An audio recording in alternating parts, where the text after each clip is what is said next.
一个劫匪对女人见色起意，动手动脚，结果这一幕正好被女人的儿子撞见。还没等男孩反应过来，劫匪便一巴掌将其扇倒在地。本以为就要得逞，没想下一秒，另一名同伙竟直接将劫匪踹飞，鲜血瞬间从对方耳内涌出。而接下来布奇的做法更令人匪夷所思，他让男孩捡起掉落的手枪。就在大家都以为布奇是要拿回武器时，他却说道 Point it at me. Point it. 男孩有些不知所措，但还是举起了枪。 Now say, stick him up. Stick 'em up. Perfect. 突然，邻居大爷推门而入，他在刚刚看见有人入室抢劫，赶忙拿起武器前来救援。但阵阵电话铃声让大爷六神无主，加上2名人质被挟持，大爷只能眼睁睁放走2人。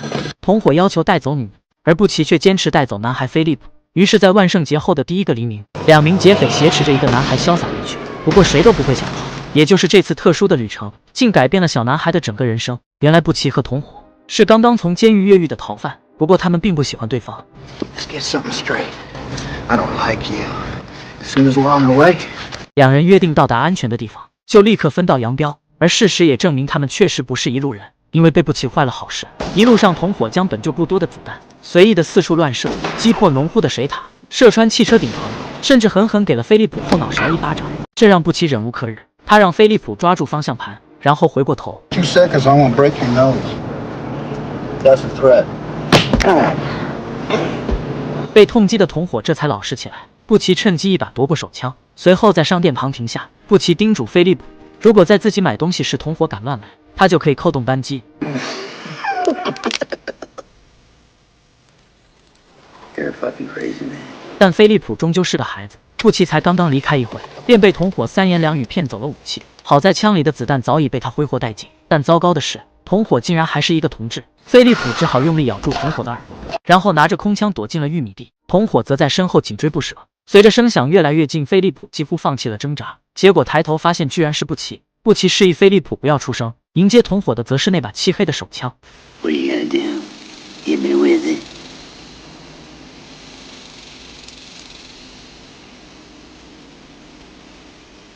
随着一声枪响，玉米地里恢复了平静，同伙也再没有爬起来过。布奇让男孩自己选择，是回家，还是跟着自己继续出发。不知为何，菲利普似乎并不讨厌眼前的家伙，竟自己主动上了车。与此同时，逃犯绑架小男孩的新闻也登上头条。不巧州长选举日期在即，如果小男孩出事，那么州长必定会损失极多选票。于是命令警长要以最快速度破案，并且安全带回人质。好在布奇不仅没有伤害菲利普，还贴心的为他开汽水喝。但菲利普还是问道 Are you gonna shoot me? No, hell no. Me and you are friends. If I was choosing a running buddy, I'd take you over him any day of the week. 布奇很会哄小孩，眼见菲利普还是不相信自己，于是提出要玩时光机游戏。他将汽车比喻成一架时光机，布奇是船长，而菲利普是领航员。 Out there, that's the future. And back there, well, that's the past. If life's moving too slow, you want to project yourself into the future, just step on the gas right here. See? If you want to slow her down, well, hell, you just step on the brake here, and you slow her down.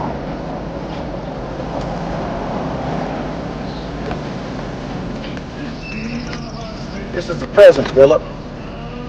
Enjoy it while it lasts. 此时的菲利普并不是很懂布奇到底在说什么，但他很喜欢这个游戏，2人的关系也迅速拉近。布奇表示自己要去找一辆福特汽车，因为他父亲一直是开福特的。结果话音刚落，他们便发现了目标。布奇需要菲利普帮忙，偷偷去看一看车里有没有钥匙，但菲利普显然有些不愿意。 Don't have to if you don't want to. But I appreciate you being the new navigator and all. 布奇真心将菲利普当做了朋友，而菲利普自然不会拒绝朋友的请求。幸运的是，钥匙就在车内。布奇则大摇大摆走进后院，顺走了正在晾晒的干净衣物，还不忘和农夫打个招呼。农夫挥手示意，但下一秒便回过神来。光天化日之下，竟有人不仅偷衣服，还开走了自己的福特汽车。布奇赶紧让正在尿尿的菲利普上车，农夫则趁机紧紧抓住窗口。眼见对方没有放手的意思，布奇掏出手枪。菲利普害怕布奇再次杀人，连忙一口咬住农夫，这才没有闹出人命。布奇惊出一身冷汗，原来路上菲利普一口气喝了4瓶汽水，所以才尿了这么久。以前妈妈从来不让菲利普喝汽水，同时布奇也好奇起菲利普的父亲，只可惜菲利普从未见过自己的父亲。布奇认为他们非常像，都是英俊 boy， 都喜欢喝汽水，并且老爸都是废物。但最后一点菲利普并不赞同。My mom says he'll come back. Probably when I'm 10 or so. Well, she's lying to you, pure and simple. All right? He ain't ever coming back.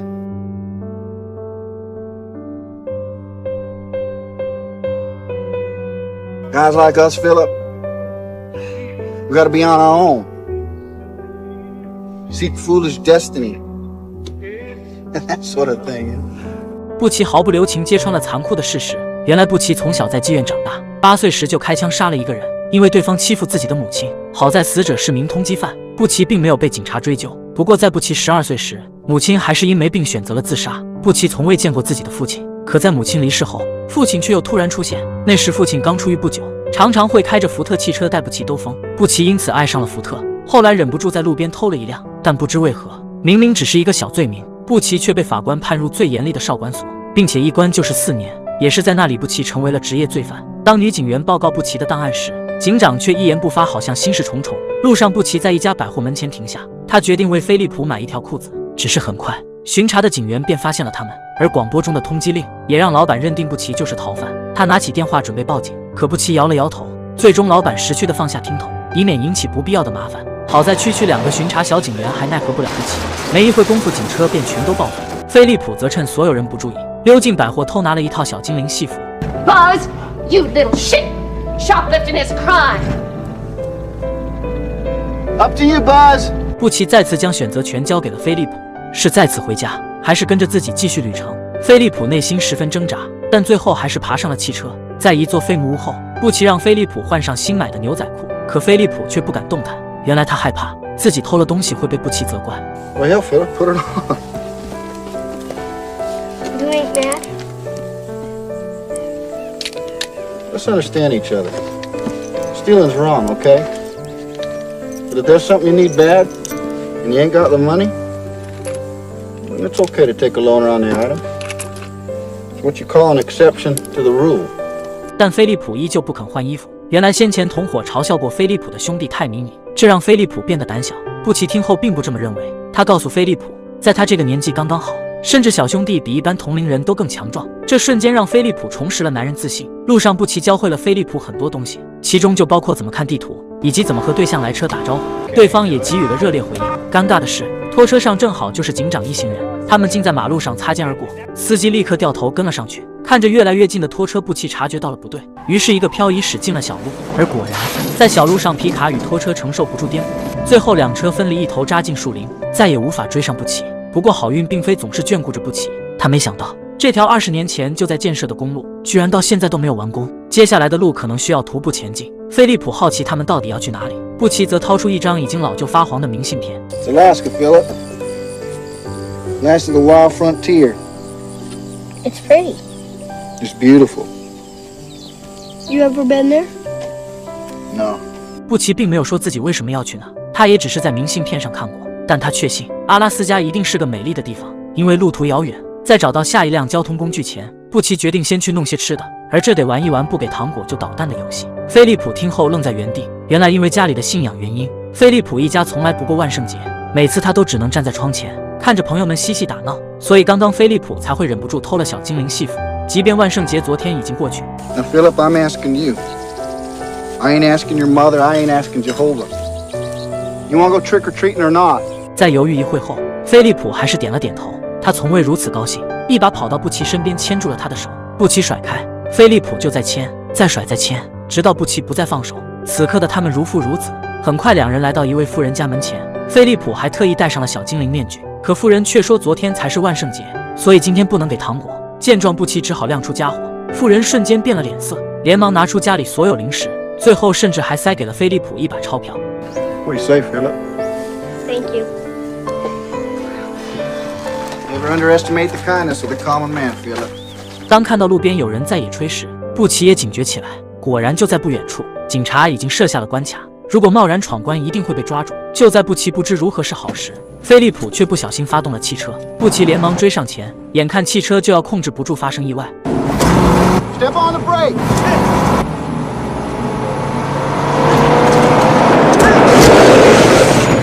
Oh, hell of a job, Philip. Never had a doubt. 好在最后一刻，菲利普及时踩下了刹车，就这样停在了布奇面前。他学会了怎样开车，而布奇正好以刹车失灵为由，搭上了路人的顺风车。排查的警察没有发现异样，两人就这样通过了关卡。一路上，孩子们欢声笑语，气氛十分融洽，直到饮料不小心被打翻。Say, look at what you're doing. Look at what you did. What is wrong with you? Now I told you, look at me. Now I told you twice not to jump up and down, didn't I? Now, didn't I? It's all over your father's new car. Just get your bottom there and stay, both of you.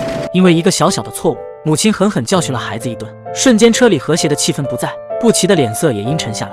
他很讨厌只会动用暴力的家长，于是将一家人都扔在了路边，以此作为教训，以后都不能打骂孩子。布奇保证这只是借用，不会把他们的新车弄坏。Bob did the right thing. What if he put up a fight? I might have had to shoot him. Where would that family be then? Now Bob's a fine family man. That's about the best thing a fella can hope to be. 路上，布奇再次聊到菲利普一家，不仅不能过万圣节，就连圣诞或者生日，甚至游乐园，菲利普都不曾进过。他至今想知道棉花糖是什么滋味。布奇感到不可思议，于是他决定让菲利普体验一把云霄飞车，一根用来固定的绳索和踩到底的油门。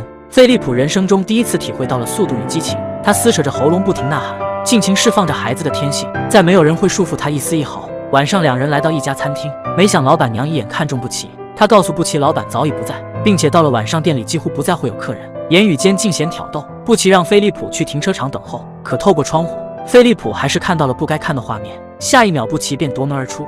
You love her? Who? The lady who cooked the hamburger. Yeah, Philip. Yeah, I love her. 菲利普从未见过妈妈亲吻别的男人，而布奇向菲利普撒了谎，他说自己爱刚刚的女人。布奇想告诉菲利普，女人只会和相爱的男人亲密，所以菲利普的妈妈是个好妈妈，因为她只爱着菲利普的爸爸。深夜找不到落脚地，于是布奇干脆将车开进了玉米地。I want to go home. We'll get you home soon. I swear, okay? 但睡前，布奇希望菲利普写一张清单，将那些自己一直想做却不被允许做的事情都写下来，就比如说吃棉花糖。而与此同时，警长也没有停下脚步，他们一直紧随其后。女警员很好奇，为什么有关当年布奇案件的记录少了一页，并且巧合的是，当初抓捕和自愿提供证据的警员正是如今的警长。警长一定影响了法官的判决。Well, at least tell me why Haynes did 4 years for a joyride, huh? What about probation? The boy had a home, a father. 正如女警员所料，警长当年确实动了手脚。原来布奇的父亲并非什么小罪犯，他几乎无恶不作，对身边任何人都拳脚相向，无论是儿子还是妻子。如果让布奇回到父亲身边，不出1年，布奇的犯罪记录便将无法想象。所以警长买通了法官，一把将布奇送进了少管所，希望布奇能改过自新，重新开始。可事实证明，警长太过自大。深夜，布奇和菲利普被一阵强光惊醒，一个人影逐渐靠近，布奇下意识拿起了手枪。好在对方并无恶意，只是一个在夜间工作的农夫。农夫十分热情，邀请两人到自己家休息，明天天一亮便可以离开。害怕布奇再次惹出麻烦，菲利普先一步点头答应。农夫家同样有个儿子，菲利普很快和小黑成为了朋友。Hey boy, run out there and get my thermos out the truck. Hey, you can't hear me or something? I got sent God-given chicken. 可仅仅因为小黑反应慢了一些，农夫上手就是一巴掌，布奇心中隐隐不爽。好在布奇还是和一家人相处得很愉快。小黑很喜欢玩后空翻游戏，虽然家中没有电视，但一台老旧的播放器也足以一起欢快的舞蹈。孩子们也一同加入进来。可在厕所里的农夫还是从收音机中察觉到了两人的身份。布奇拿出小刀威胁，只要农夫不报警，他绝不会对其动手。而此地自然不宜久留。布奇带着菲利普即刻准备动身，可小黑却赖着布奇，想要再玩一次后空翻游戏。气氛瞬间变得有些不对劲。就在布奇准备满足小黑时，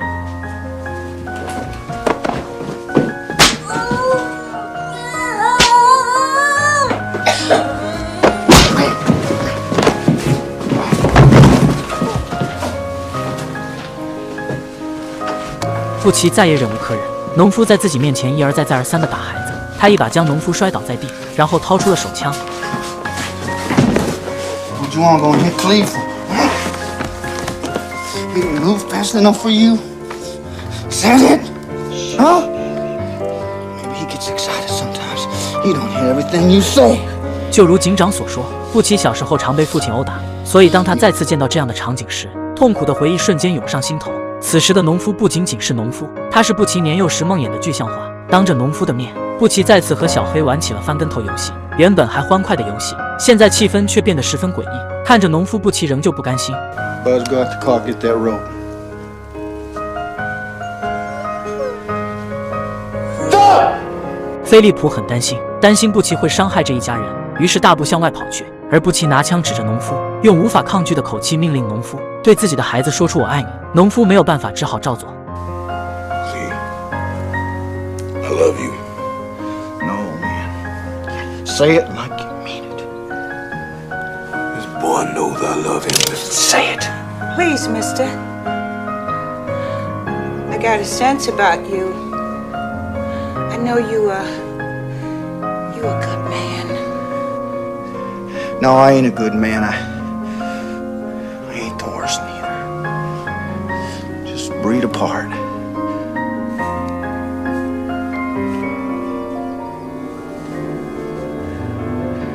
Now say it, Mac.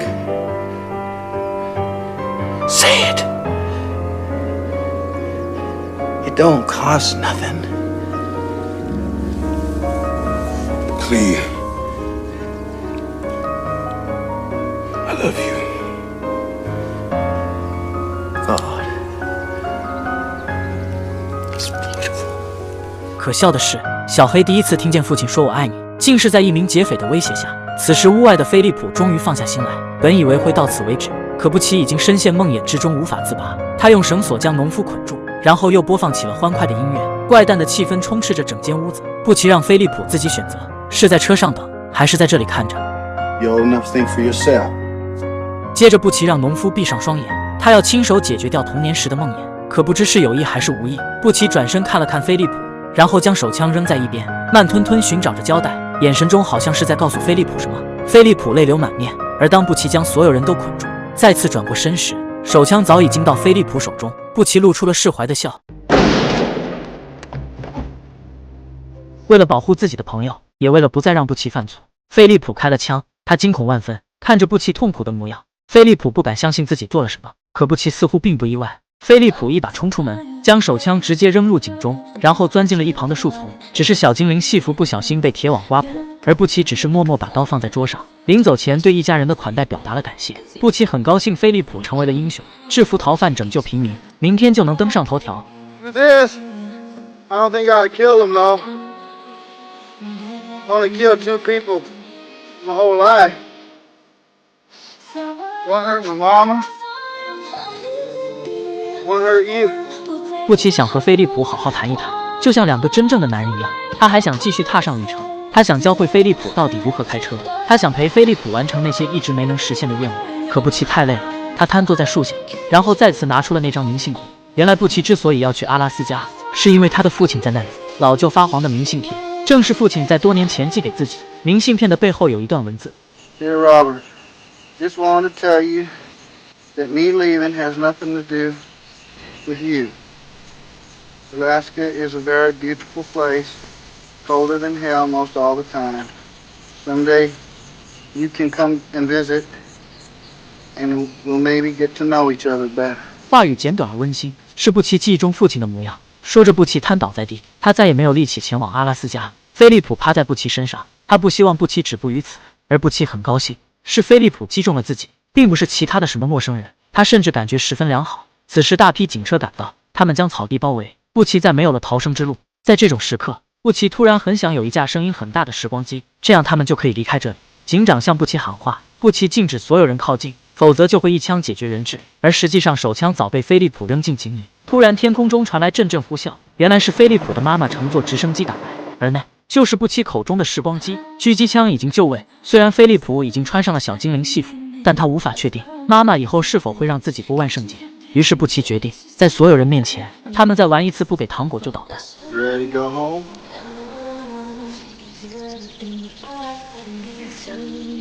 布奇开始大喊，要警方交出身上所有糖果，这样他就会交出人质。警方只好照做。随后布奇拿出飞利浦的清单，要飞利浦的母亲保证，今后的每年都要让飞利浦过万圣节，还有游乐园云霄飞车以及可口的棉花糖。他们抱在一起，布奇知道飞利浦的感受，母亲大声答应。最后布奇将身上所有的钱都塞进了飞利浦领口，嘱咐飞利浦回家后一定要把钱藏好，今后留起来慢慢花。可能并不完美，但对布奇来说，这是他生命中最好的旅程。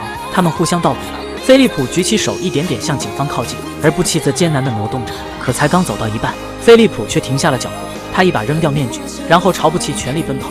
飞利浦知道，如果自己就这样离开，那么布奇一定会被警察射杀，所以他选择回来拯救这位亦有亦负的男人。大手牵着小手，或许只要布奇去自首，那么若干年后，他们说不定能一起组建一个完美的世界。见状，警长也放下配枪，他下令没有自己的命令，其他所有人不能开枪，然后独自一人朝布奇走去。而看着眼前的警长，布奇只觉得眼熟。Do I know you, friend? No, not really. 接着布奇跪在地上，他有一样东西要交给菲利普，或许今后菲利普可以替自己去阿拉斯加。可身后的警方却以为布奇要掏出手枪，在布奇拿出明信片的瞬间，狙击手不顾警长和女警员的反对，扣动扳机击中了布奇的胸膛。最终布奇还是倒在了枪口下，那张还没能交出手的明信片攥得很紧。无论菲利普怎样呼喊，布奇都再也不会醒来。那一张张钞票如同废纸一般从小精灵戏服中露出，再也没有了任何意义。Back off! Hey! What the hell was that all about? I didn't say when.